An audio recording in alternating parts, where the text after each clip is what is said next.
পুজো শপিংয়ের second part নিয়ে আমি চলে এসেছি তোমাদের সামনে। আগের পার্টে তোমাদেরকে দেখিয়েছিলাম অনেক কিছু, আর আজকে আমি জাস্ট গড়িয়াহাট গেছিলাম, এক্ষুনি ফিরলাম, তো ভাবলাম যে চলো তোমাদের সাথে সবটা শেয়ার করি। তো চলো ফার্স্টে তোমাদেরকে দেখাবো যে আমি অষ্টমীতে কি শাড়ি নিয়েছি। অষ্টমীতে আমি এরকম একটা অর্গেনজা নিয়েছি। আই হোপ অষ্টমীর জন্য এটা পুরো পারফেক্ট একটা লুক হবে। এইরকম একটা হোয়াইটের সাথে এরকম এই যে দেখো টিয়া পাখি বসে আছে, পুরো শাড়িটাই এইরকম, আর আঁচলটা এই যে।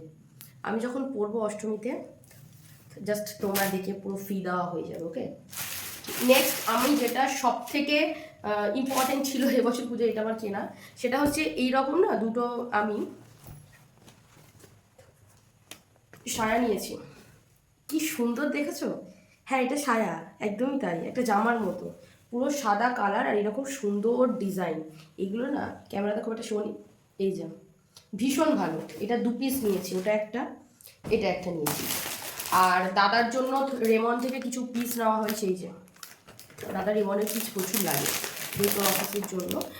এখানে একটা শার্টের আছে আর একটা প্যান্টের আছে, একটু তোমাদেরকে খুলে দেখাচ্ছি। শার্টটা হচ্ছে হোয়াইটের উপর, আর প্যান্টটা হচ্ছে এই নেভি ব্লু টাইপের। এইরকম প্যান্ট অলরেডি আমার দাদার 3টে আছে, আবার এটা কিনেছে কারণ ওর এই প্যান্টটা নাকি পরতে খুব ভালো লাগে।